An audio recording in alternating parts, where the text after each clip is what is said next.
Welcome. Thank you so much, everyone, for joining us this afternoon. My name is June Boyle, and I'm the Chair of Court. I took over this position last year from the Very Reverend Graham Forbes. I'm delighted that Professor Andrea Nolan is here with us as well, and the Principal and Vice Chair. And we're going to spend the next hour talking about our annual strategy update. We're here at Craiglockhart. We're socially distanced and we're delighted to actually be on the campus. Been a really challenging period for everybody, as we know, and I'm sure we've all felt this big change. I know we're joined by many alumni, partners, students. We have members of the leadership team, we have court members, we have so many different people, I think, because we've got this online platform this afternoon that we can actually work with. So we're delighted that you're here with us. Some of you might be dialing in from different parts of the world, so whatever time zone you're in, we appreciate it.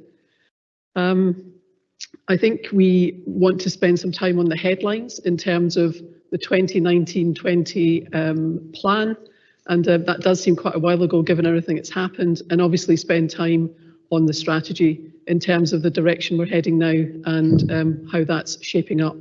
So I'm delighted at this stage just to say welcome. We will take Andrea's presentation and then we'll move back to me and then we'll open it up for questions and chat. So Andrea, over to you. Thank you, June.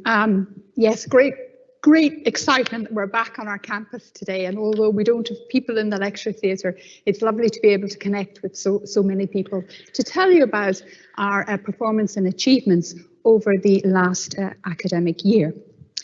It has been an extraordinary year, so not just focusing on 2019-20, but I'm also going to tell you a little bit, as June said, about our look forward. I'll report on our COVID-19, our response and contribution, and our finances, and then tell you a little bit about looking forward over the next 2 to 3 years. First of all, for those of you who are not as familiar with Edinburgh Napier University, who are we? Well, our community is one of 20,300 students. We have about 2/3 of our students are full-time, about 70% undergraduate. We have a lot of mature students, 65%, and international, very international university, 35% of our students are international. Who are we as a staff group, part of our community? Well, we've about 1,900, just under staff. Most of those are full-time, over 77%, 53% women. We are very international in our staff body. We have staff from over 53 different countries. Our Black, Asian and minority ethnic staff, 6.8%, and the staff who are from the EU before we left the Union was 12%. So a very diverse community. We have ourselves organised in academic schools. So we have 6 academic schools, which, if you like, are the academic engines of the university. And you can see from sciences, creative industries, business, computing, engineering, the built environment and health and social care, that they span across a range of disciplines. So we're a comprehensive university, providing education and doing research in all of those areas. We have strong core professional services which support delivery of all the work that we do. And we function from 3 campuses at Craiglockhart, Merchiston and Sighthill. So, August 2019, if we can try and take our minds back there, it's a hell of a jump, I know, when you consider all we've been through. Our landscape were things that were familiar with, challenging but familiar with.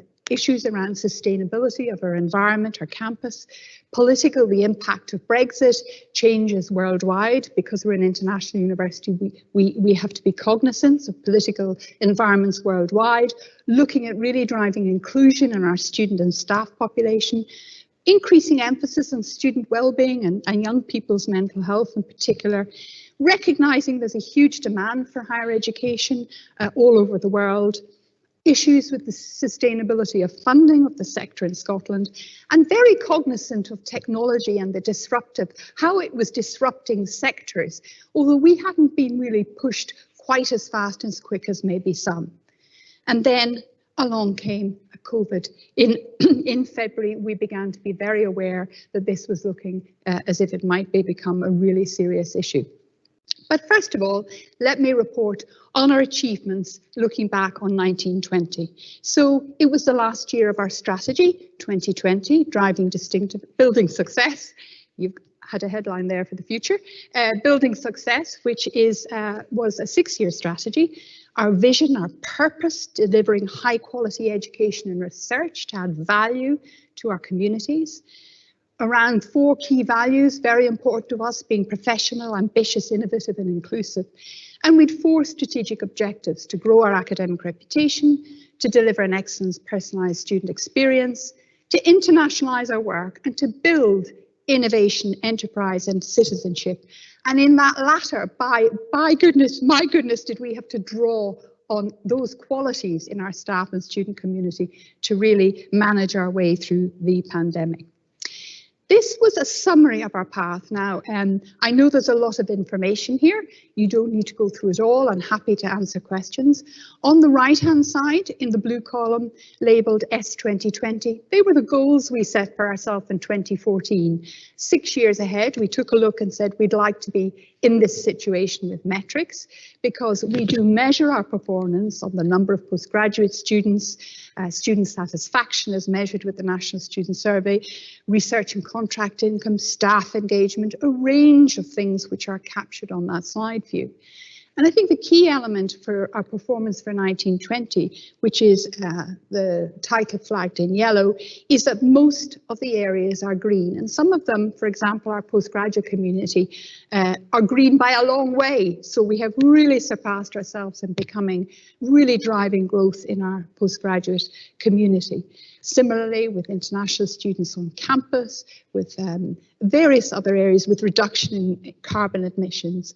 One area which we haven't made the progress in terms of income we thought we would is around research and contract income.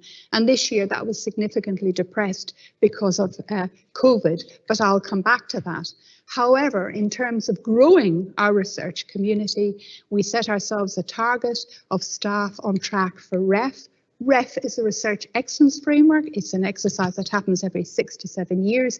And it's really about the quality and volume of the research that a university does. It measures it.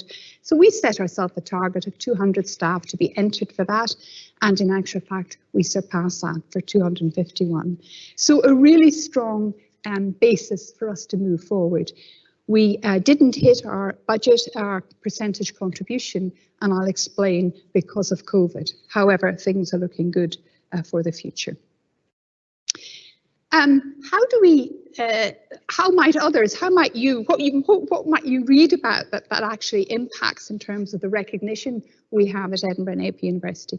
Well, we had a lot of recognition in university league tables in the Good University Guide.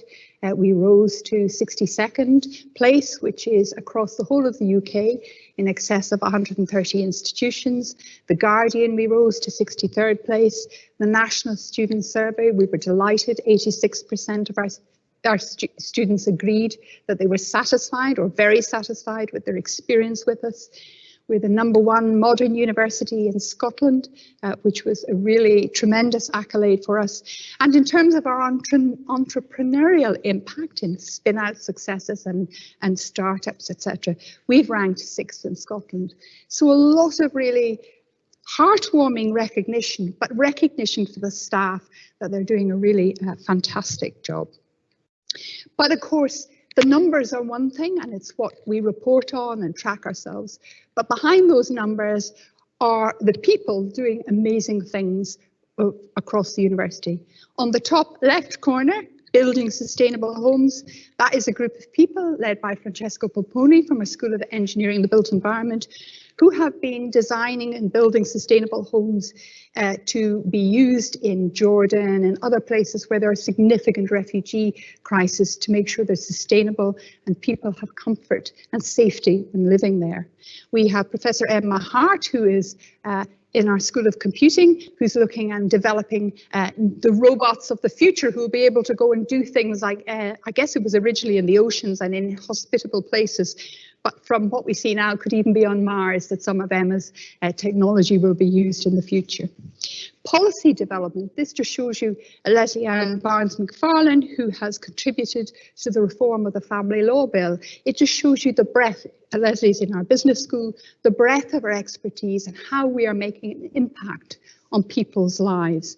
And on the bottom right hand corner, we have a picture of Adrian Smales and people from Has Technology. This, Adrian worked with the company to develop armed prevention technology, which are devices that use to predict the risk of falling for elderly people or frail people. And it has won numerous awards, and social care services and health services are using this technology.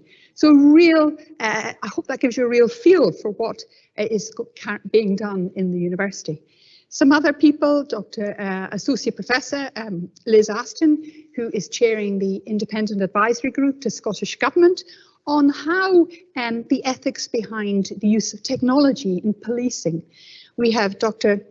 Sana Bilgrami from the School of the top right of Arts and Creative Industries, who was curating an exhibition in Pakistan in the Cole Gallery, exhibiting Scottish and Pakistani artists' work alongside each other. And we have Professor Mark Huxham, an environmental biologist, who was elected to Scotland's National Academy, the Royal Society of Edinburgh, for his tremendous impact on the work he's been doing on the conservation of mangrove forests and the community's management of these as a key resource. So lots of things are happening. And I like this picture at the bottom. I don't know how many people you can identify, but that's our whole property and facilities team who have done the most amazing work at transforming our campuses so that we could bring people in to be in a socially distanced environment, repurposing space, absolutely phenomenal. And they're not the only teams, everybody across the university, but particularly property and facilities, information services, and our timetablers, who seem to have managed to deliver a timetable for this year out of the impossible. So amazing work that's been happened. We were delighted to have a very successful review of our quality processes and our quality assurance and the standards of our degree and how we're approaching always enhancing the experience of our students.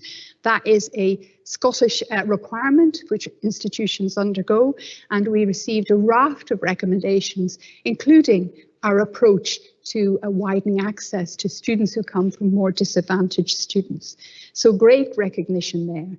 And I thought it was really heartwarming to see that the National Teaching Fellowship Scheme, which is a UK-wide scheme, there are 9 fellows in Scotland, and 3 of those, that's a third of them, are in Edinburgh Napier University. So great recognition for the quality and standard of our teaching and also the innovation that's happening.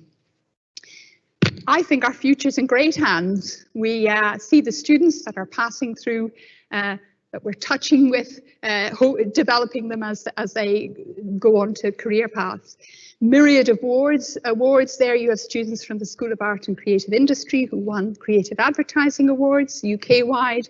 Students from Engineering and the Built Environment won at the World Skills Forum in Birmingham last year, and Sophie and Architectural Technology students who won for her business information modelling prowess expertise. We have students on the top right. There's a student, if you like, collaborative collective supported by staff in the School of Arts and Creative Industries for their who created this Bleeding Sarah project, which is about talking about period poverty and trying to make a difference. And students from our product design courses have designed these dispensers which are around our university campuses. Amazing work, all coming up from our student community. We have Jamie on the bottom left, who won our Bright Sparks Award, which is our an entrepreneur who set up his business called 10T, where he recycles material from old tents and makes them into pretty trendy clothes. So great to see the entrepreneurial spirit. And we have Tricia Jerram on the right, bottom right, who was nominated across the UK in the Nursing Times Awards for inspiring others. As a student, she has written a play called Cracks, which is used in our educational environment. And it's about drawing out the experiences of people who access health and social care in different parts of Scotland, and how privilege can make your outcomes very much different. So a fantastic play. And we have both local footprint, so our pathways, we're one of 14 institutions. We hosted the development of an app, which now helps students from college and from other parts of the education system to know what courses will suit them and how to get into the different universities in our region. So absolutely fantastic.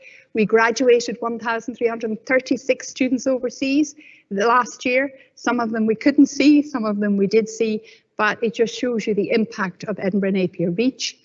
We are very into partnership working, and we're very good at it. So we're part of the Cities Can Be, Edinburgh's Cities Can Be, which is a global cities movement, looking at how we can harness organisations within a city to make it more sustainable and more prosperous. And Edinburgh Napier was a partner with the City Council, the Chamber of Commerce and others to actually make that a reality. And it offers really great opportunities for our students to engage in really meaningful work.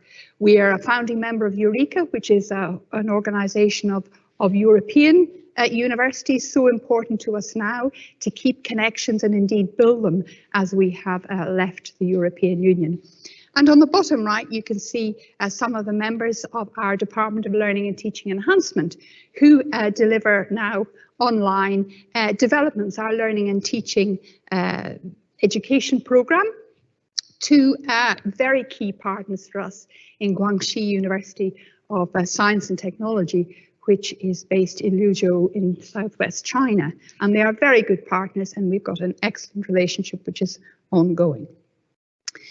So that gives you a flavour of the great things that were going on, and many of them happening throughout the pandemic. But I thought I'd just give you a flavour of how we coped with the pandemic. Well, there was the immediate emergency response because it came upon us really, really quickly. We had to manage things in a crisis management mode. Priority was the health and safety of our staff and students. We had to look at cost control because we lost sources of income like summer schools, all of that we could see going down, losing. And then we had to engage in scenario planning. What was the next 6 months going to be like? What were the next 3 months, and then 6 months and 1 year? And so very quickly on the 23rd of March, our campuses closed. We moved all our teaching and exams online. We released students from their accommodation, had to help them get home safely. We moved colleagues to home working. We had to do research adjustments because people couldn't come onto campus to do fundamental research.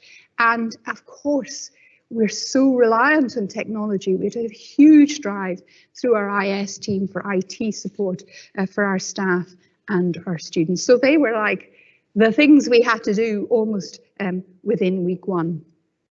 Simultaneously, as we were looking after the university, we were doing our best to contribute to the national effort. So you can see up on the top left, we had 1,000 of our student nurses and midwives joined the NHS in some form to volunteer on the front line and support that. And that is a truly phenomenal contribution. We had Colin here on the top right, who came into the workshop and created PPE face masks for frontline workers. We loaned some of our equipment to Public Health England and NHS Scotland so as they could do PCR tests, and as we were gearing up we had protective equipment.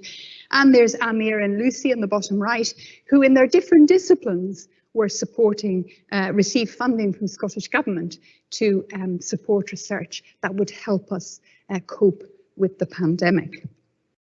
We moved lots of things online, and I think this looks amazingly attractive. That's one of our virtual open days, when students, we knew they still wanted to come, would want to come to Edinburgh Napier University. How were we going to manage? Well, isn't that just beautiful? We created a lovely virtual online experience for them. We were planning during that first lockdown towards the end of the summer of 2019 to return, 2020, to return in September 2020. We had a COVID outbreak in our residences. We had about 100, 120 cases, and that we put a huge amount of effort to supporting our students. We managed the outbreak well, it came down really quickly, and we've had only sporadic cases since. We spent trimester 1 of this academic year, that's September to December, under Tier 3 rules, which meant very few people on campus because we have 2-meter distancing, we use face masks, hand sanitizers, one-way systems, and that all had to be put in place for September. Trimester 2, when we saw the new lockdown coming in, we moved very early. Edinburgh Napier University, I think, was probably the first to say, we're going to deliver our teaching and our experience online for our students, so as that staff could have that certainty. We did have some people on campus, for example, where students had to come on, like our nurses students, to access the clinical skills training facility, or our acting students. So there were some small groups of students, but largely all of our teaching was online. And as we look forward to the future now, we're very optimistic and hopeful that all our students will be coming back at some point in the next academic year. Supporting our students, a lot of effort went into this. I'm not going to read it all out. A lot around well-being and supporting particularly those in our residences. We had international students who were arriving who had to be quarantined. We needed to support them with food, with medicines if they had any issues. We released students from lease agreements very early on. And we spent a lot of time communicating the right behaviours that students had to adhere to and guidance while staying with us in our residencies. And also, I wanted to note, the Scottish Government gave us additional funding to address particularly students that were suffering from digital poverty. And so we had purchased 312 laptops to give out to students. And many of those are still on loan as students have relied on technology to access their learning. And government and alumni support, our student support team monitored the issuing of over £1 million in hardship funds, which were awarded. If you can imagine the hardship that many students experienced because their jobs in restaurants or gyms or bars or whatever were not there. There was a significant issue around student hardship, which I believe we responded to as best we could and very sensitively. We looked at student performance, student retention, student satisfaction, and we get feedback from our students all the time, and we're very hopeful that the experience, it's not what they expected, it's not what they wanted, but it has been a reasonable experience, might even say a good one for them under the circumstances. And I would like to acknowledge the tremendous response of our alumni and people who donated to our hardship funding campaign for our students. It is most hugely appreciated. With our staff, it was all about communicating, people anxious about what they could do, when they could do it, and also making sure our health and safety guidance was absolutely up to date. It kept changing. We had a health helpline. Something I would like to flag was we had a digital support partnership, which was a partnership of people across the university engaged in teaching and learning and supporting students. And it brought people from across our Department of Learning, Teaching Enhancement, our academics, our support staff together, where they shared tips for making online learning engaging, how you might design your assessments, how you might deliver your curriculum in a different way when you have some people online and a few people in a room. So fantastic work across the campus, across that partnership. And we spent a lot of time keeping connected with staff. That's certainly one of the things that I have found hard and that I really feel the need for, is to keep connected with staff. So I know across the institution many things happened, and over on the right hand there you see one of our colleagues who we had many different Edinburgh Napier lockdown challenges, and that was putting a tea bag in a cup. I can't remember the exact scenario, but we had lots of things that were going on. We also, thanks to our information services, we have given out more than 750 laptops to people. We bought them, purchased them, and set them up for people so as our staff could work from home in a reasonably good environment. We also have to support, we have many stakeholders, our research partners and funded, After the first lockdown, we were able to get about 80% of our research activity back. We couldn't do some of the research where you need face-to-face interviews or where people needed to internationally travel, but a lot back after the first lockdown. Provided support for our PhD students who suddenly, many of them, they had 3 months where they couldn't access labs or do anything, and of course that had an implication for the duration of their scholarships, and so we helped with funding. We had staff involved in researching the pandemic, and people kept on doing the things they do really well. So during this pandemic, we've had further spin-out successes with the spin-out of MenCrypt, which is a company which uses techniques developed in Edinburgh Napier University to detect signs of ransomware attacks. And I know they have all been in the news, the number of organisations that have been attacked. With businesses, we carried on our Bright Red Triangle, which is our business support, enterprise support group. They supported 71 startups during 2019 and 2020, and loads of students and graduates registering their interest in their support. We provided virtual enterprise training. Our academics supported sectors in many ways. It wasn't just through the health service. For example, our business school involved in how does the tourism industry cope and come out of the pandemic, and people in our tourism group in the business school were very active in that. We have been supporting businesses who are under such pressure in terms of our relationships with them through the graduate apprenticeship schemes. How could we support their apprentices who are learning with us? And we've spent a lot of time providing new upskilling courses and reskilling courses for people who will be need to upskill or reskill, who have lost their jobs on furlough, and maybe their companies even in the future may not be there. This just shows you what our campus looks like at Sighthill. You can see, well, actually Craiglockard, actually there's 2 of our campuses there. You can see one-way systems, 2-meter distancing. You can see a computer lab there where many of the seats are not in use because of that.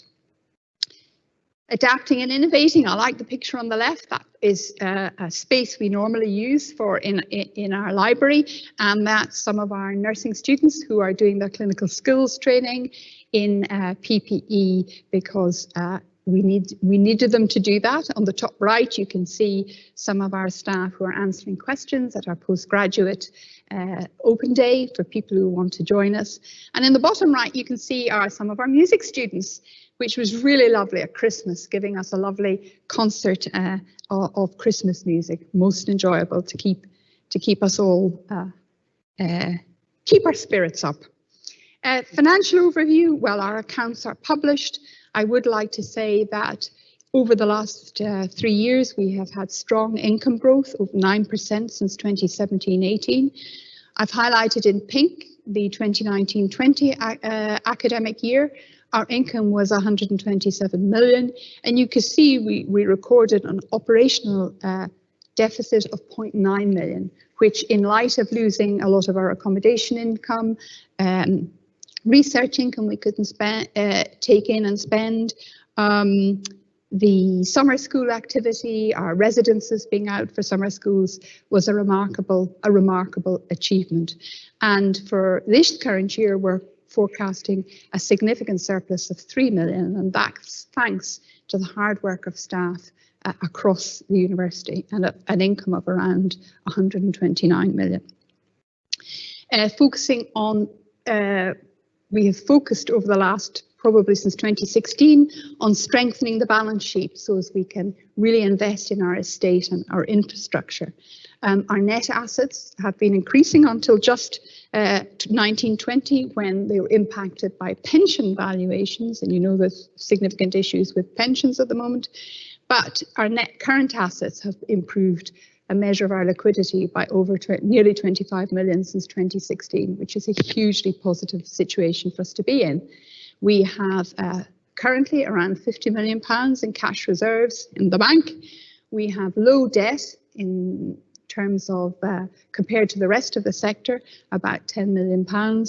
And we have the facility of £40 million rolling credit facility to help us invest in the future in our estate. So we're in a strong financial position given what has happened over the last 18 months. But I did want to just call out my personal highlight for the last year, 18 months, 2 years, has been the phenomenal passion, flexibility and commitment of the staff to deliver through what has been a really, really challenging time. The way staff individually said, I'm going to own this issue, I'm going to own this problem, yeah, I'm going to tackle this, I'm going to get the right people around me and do things, has been truly phenomenal. And it has really enabled us to navigate our way through as best we can. But to look forward, we know that universities and their role in education and research and creating new knowledge will have a key role to play in driving the recovery. We want to build on our recent great work. We'll make adjustments, we need to be flexible, but we're going to focus on our many strengths and the many opportunities and really the commitment of the staff to wanting to contribute to a recovery from this pandemic experience. And as I mentioned earlier, we know that we're going to do that working with partners. This is our new strategy, which was approved last year by the University Court. We had a huge set of conversations across the university. And while our former strategy was called Building Success, this is about driving our distinctiveness in the landscape, the higher education landscape. Our purpose is the same: education research to add value to communities, but also to shape their development. We should be thought leaders in creating new ideas. We're living to our values as we have. And our strategic objectives are around building careers, growing networks so that we can connect communities, advancing knowledge that will deliver impact while being committed to growing sustainably. And we created this strategy before the pandemic hit us. And over the summer, we looked again and we thought, are they still relevant? And to me, they're so relevant, so relevant.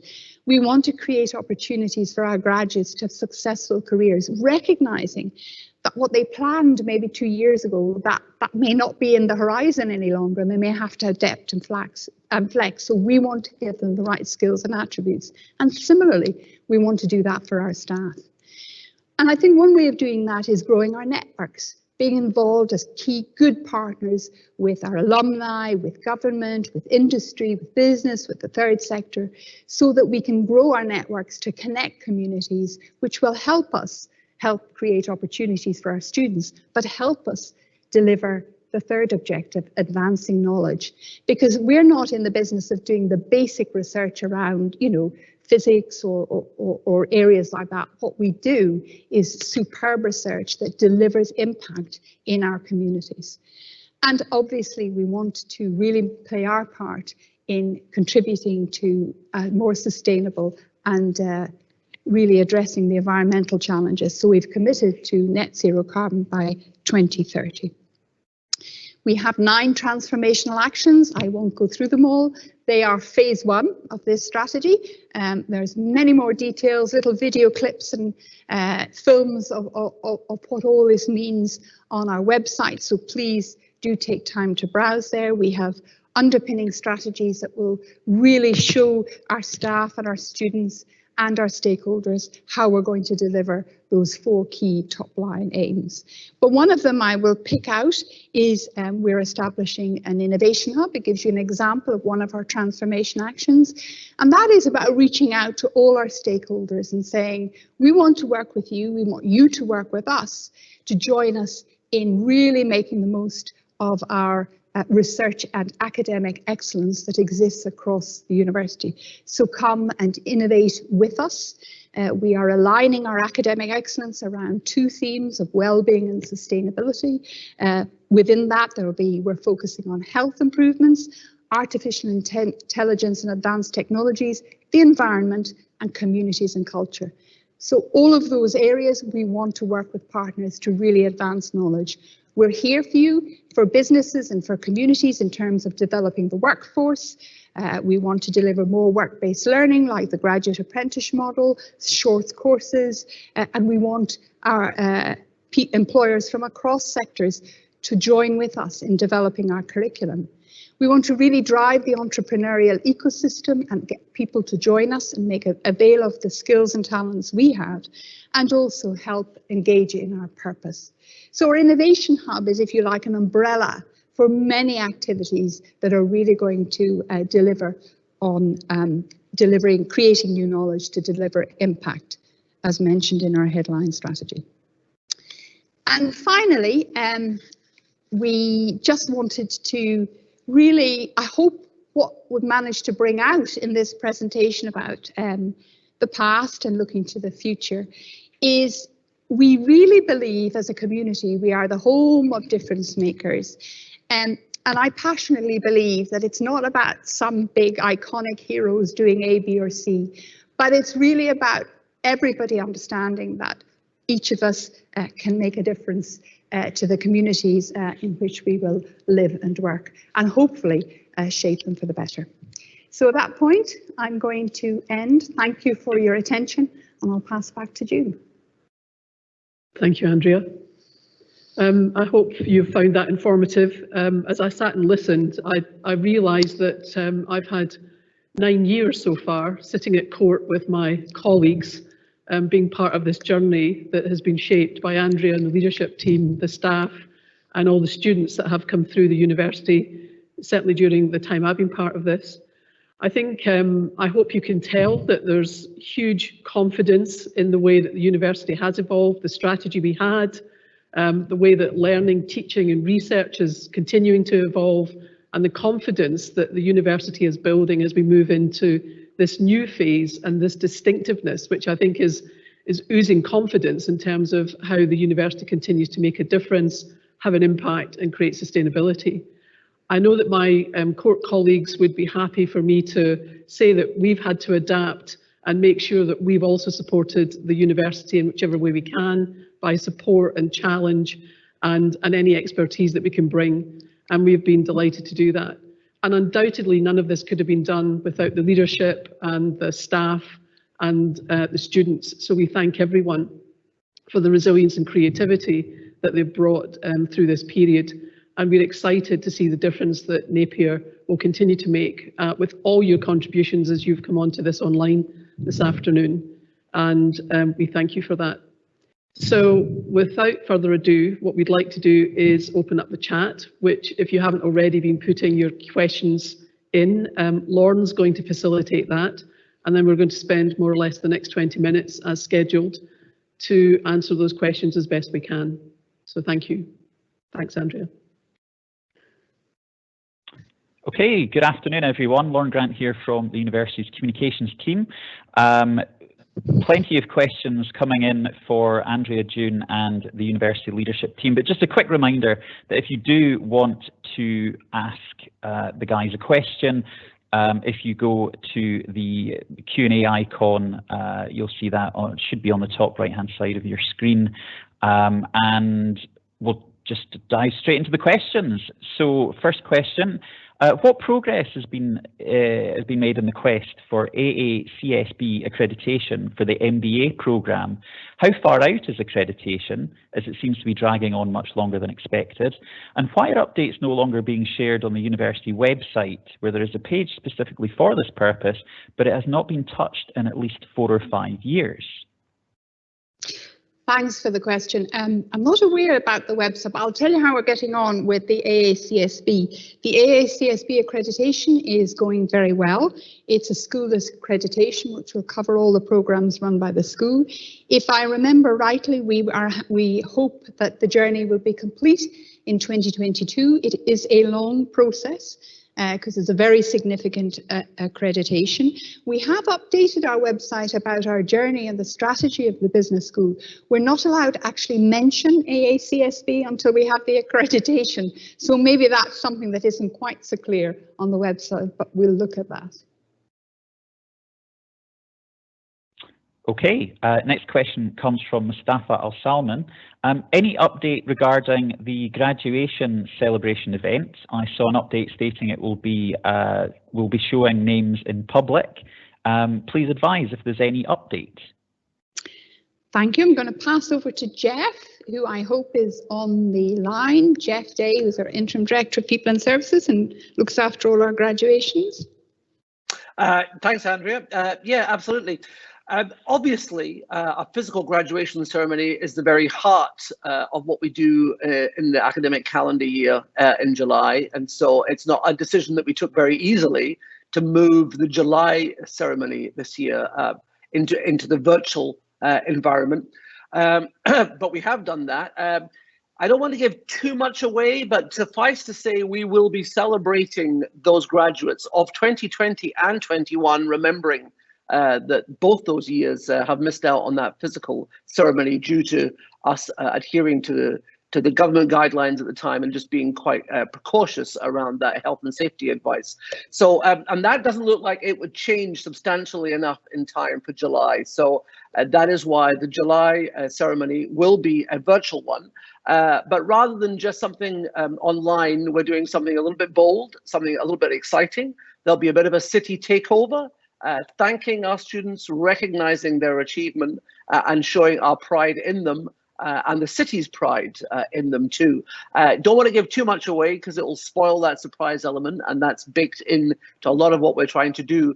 But obviously we're also mindful that as the situation changes, we need to adapt to that, and so we're looking at further enhancements, some physical enhancements that we may be able to do in July if with the prevailing wind and the easing of lockdown restrictions. So it's a movable feast at the moment, but that is certainly the intent. If you're in Edinburgh in July, trust me, you will not be able to miss our celebration of Edinburgh Napier graduates. Thank you, Jeff. I don't even know so I'm very excited about it. Neither June nor I know what's being planned. Not in our calendars yet, Andrea. Top secret, yeah. Okay, our next question. During the recent election, there has been much chatter about the decline in education standards in Scotland. Is Edinburgh Napier's reputation and standards secure such that we can continue to attract undergraduate and postgraduate students? Thank you for the question. I will say absolutely. I mentioned our ELIR enhancement-led institutional review that happens every 4 to 5 years, all institutions in Scotland. And one of the purposes of that is to assure the standards of our education and the standards of our degrees are being maintained. And I'm absolutely confident that that is the case. And students want to come to us, and students from all over the world. We've seen dramatic rises, international students wanting to come and study with Edinburgh Napier. I'm going to pass to Alison just to see if there's anything she would like to comment on specifically. Alison's our Vice Principal for Learning and Teaching. Yeah, thanks, Andrea. I mean, I think it's fair to say that I've been absolutely zealous on this one over the last year, particularly. As you can imagine, there's been an awful lot of concern among students about what their results would be, how they've been affected over the past year. And we've been consulting our colleagues across the UK and internationally as well. Just to give you an idea of some of the things that we did. Even before lockdown, we considered the possibility this would happen and brought in emergency regulations so we could act very quickly and meet the requirements of quality and standards in approving any changes to learning and teaching. We also took a decision that we would not introduce a no detriment policy, again, despite a lot of pressure. We've gone for a no disadvantage policy and made it very clear to students that that is as much about maintaining academic standards as it is about making sure that they don't suffer during the pandemic. So we've been rigorous in analysing data, comparing performance in previous years, and our quality and standards regulations actually came out before we got the national guidance. I think we've been as rigorous as we possibly can be. In terms of student performance, in some areas it's improved, but on the whole, students have either done better or stayed in the same place as they would have been prior to the pandemic. So hopefully that answers sufficiently. I could talk for the afternoon on this, but I'll leave it to that. Thank you, Alison. Okay, our next question. Does the university invest in startups? Recently, Leeds and Sheffield have joined forces to raise bond finance in order to finance entrepreneurial startups. With the emphasis on building careers, should we have plans for the same route? Yeah, really interesting question. Thank you. I'm going to pass over to Nick, who's our Vice Principal for Research and Innovation. Nick. Yeah, thank you, Andrea. That's a very, very good question indeed. Indeed, there is a massive emphasis and impetus around supporting startups and spin-outs, I would say, across Scotland as we speak. So within the university, what we have done is now we have set up a very, very clear process around innovation, effectively how to stimulate new ideas, how to support these ideas through an internal fund that we have put in place in order to do that initial exploration, market research, potential prototyping, proof of concept. And then, of course, we have a process that brings that more refined idea forward onto external investors to potentially go towards the routes of a startup or a spin-out. We are also quite well established through our bright red triangle in terms of supporting student entrepreneurship.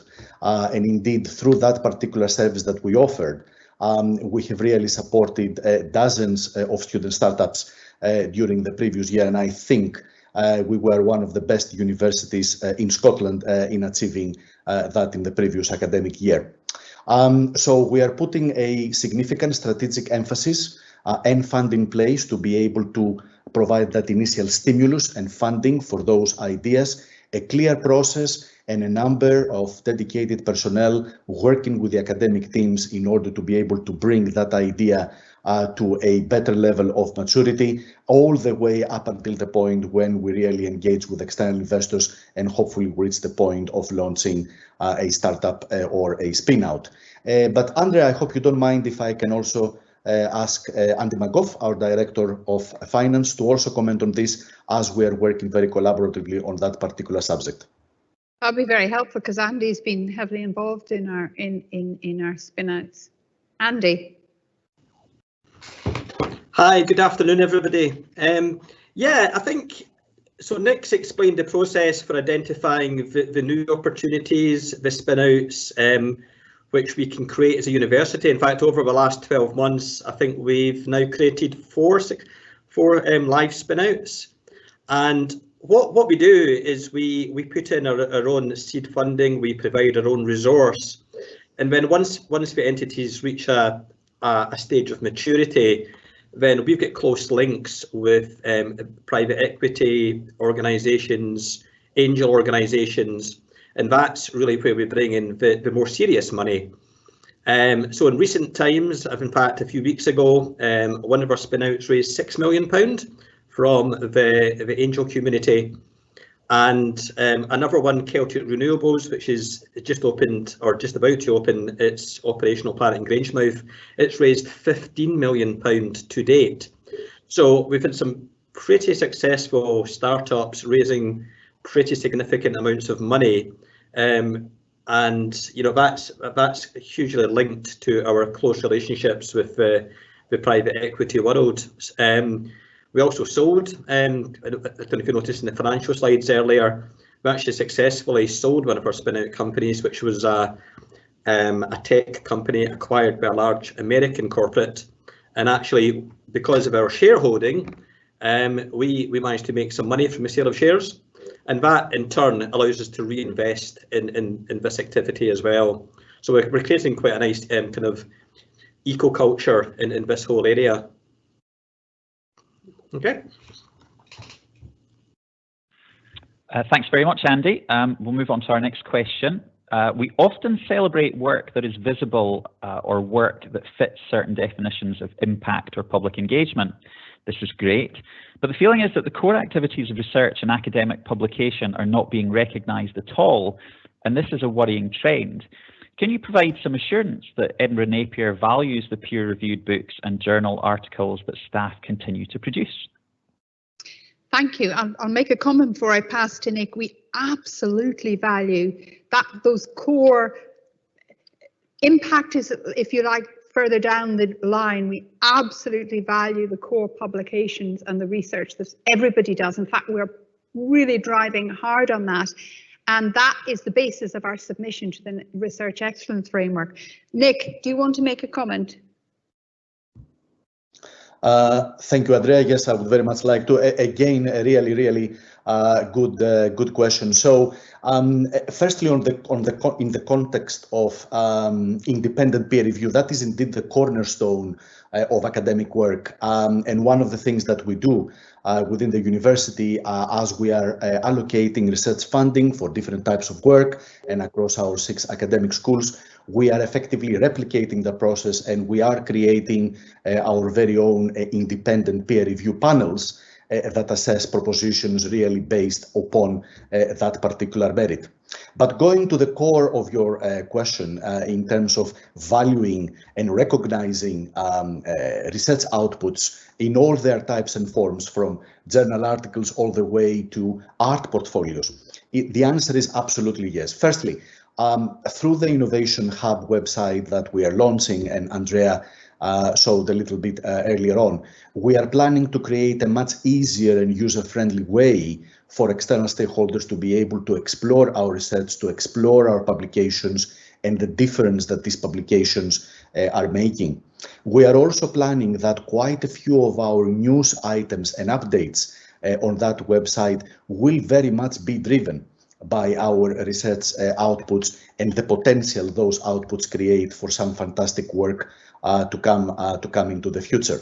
But also within the university, research outputs is really, again, the fundamental element that we keep in consideration, for example, in terms of recognizing academics through our promotion pathways, and it is indeed an absolute core requirement. That so full reassurance. Really, everything stems from the quality of our publications. Can I say the quality of our publications also drive citations, which in themselves also drive world rankings for academic institutions across the board. So we very much recognize that.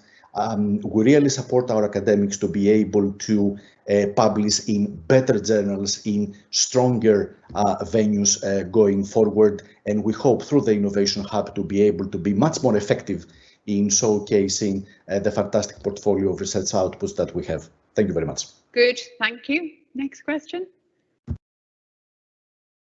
Okay, this pandemic has been tough. And as you highlighted, the university staff community has gone above and beyond, but not without stress and exhaustion. What has the university done to invest in health and well-being of staff, and what are the plans for the future? Thank you. Yes, it has been exhausting for everybody. I'm going to pass over to Paddy, our Interim Director of HR. Paddy, are you here? You are. Yeah, absolutely. Yeah, really important question. It's something that we're working really hard in the background to really try and support and help staff.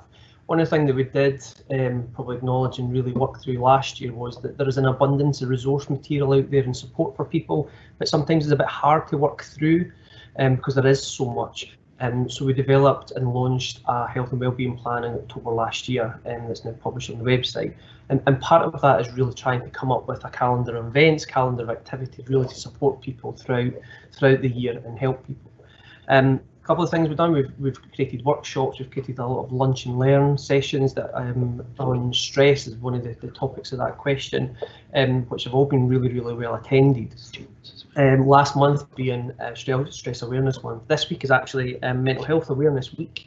And just as a plug, we actually have a lunch and learn session tomorrow, hosted by Gail Porter, all in mental health.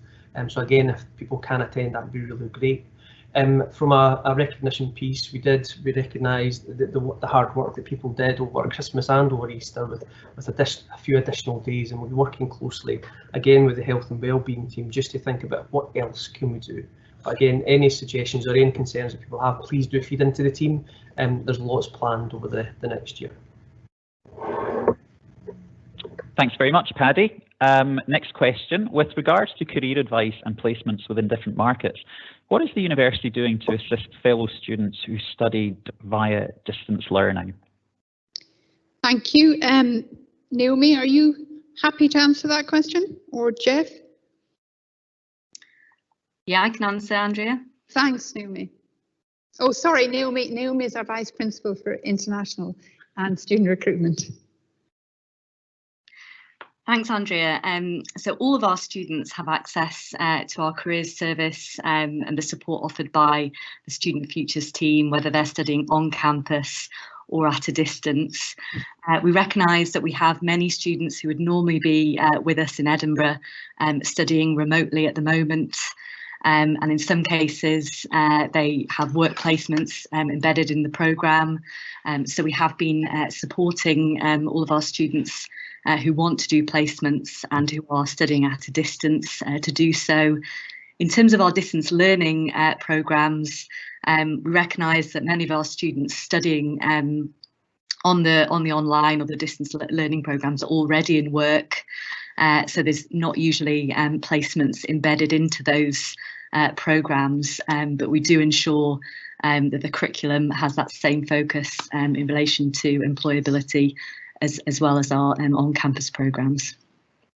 Thanks, Neil. And Alison, I know, placements and work-based learning is really an essence of one of our transformative actions around the gold curriculum. Is there something you'd like to comment on there?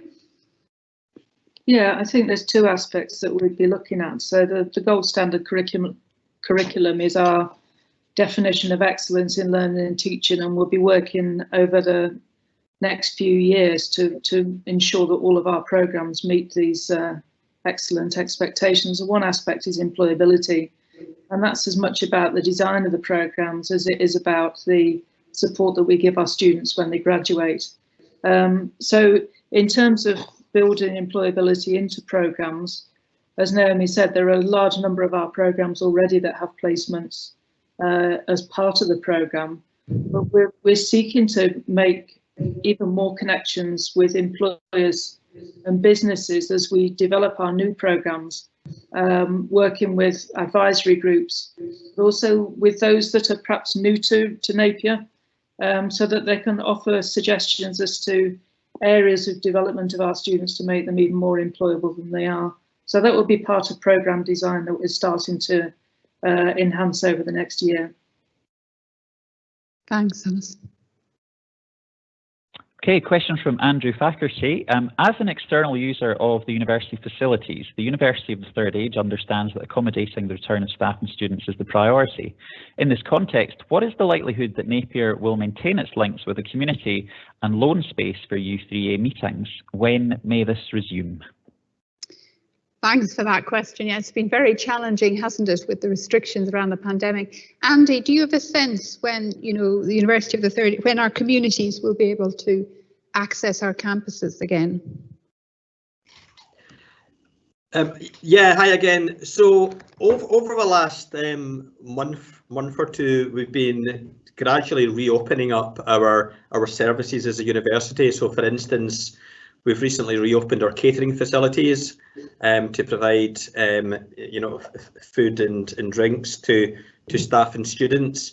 Our gym has recently reopened. Our libraries are now operational at Merkston 24 hours as a study space.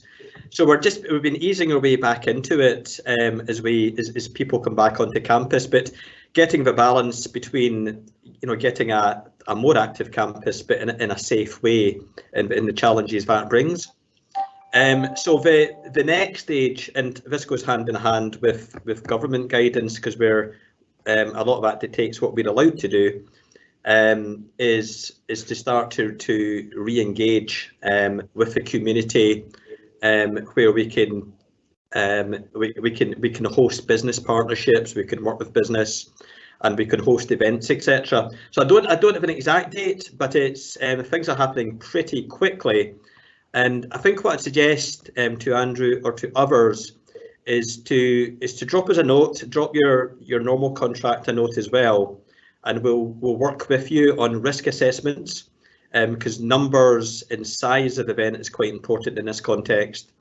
And then we'll work with you on dates and the art if possible. So we'd be delighted to cooperate as far as we can, but we just need to make sure we go through all the protocols. So please get in touch if you're regular contact, and we'll hopefully facilitate a suitable date for you. Thanks, Andy. Okay, thanks very much, Andy. we've just got time for another couple of questions before we wrap up. Now we've seen we can deliver lectures virtually and staff can work from home virtually. Is this the start of a different education model? Interesting one. Absolutely. Top in our minds at the moment. Alison, would you like to think about the education model?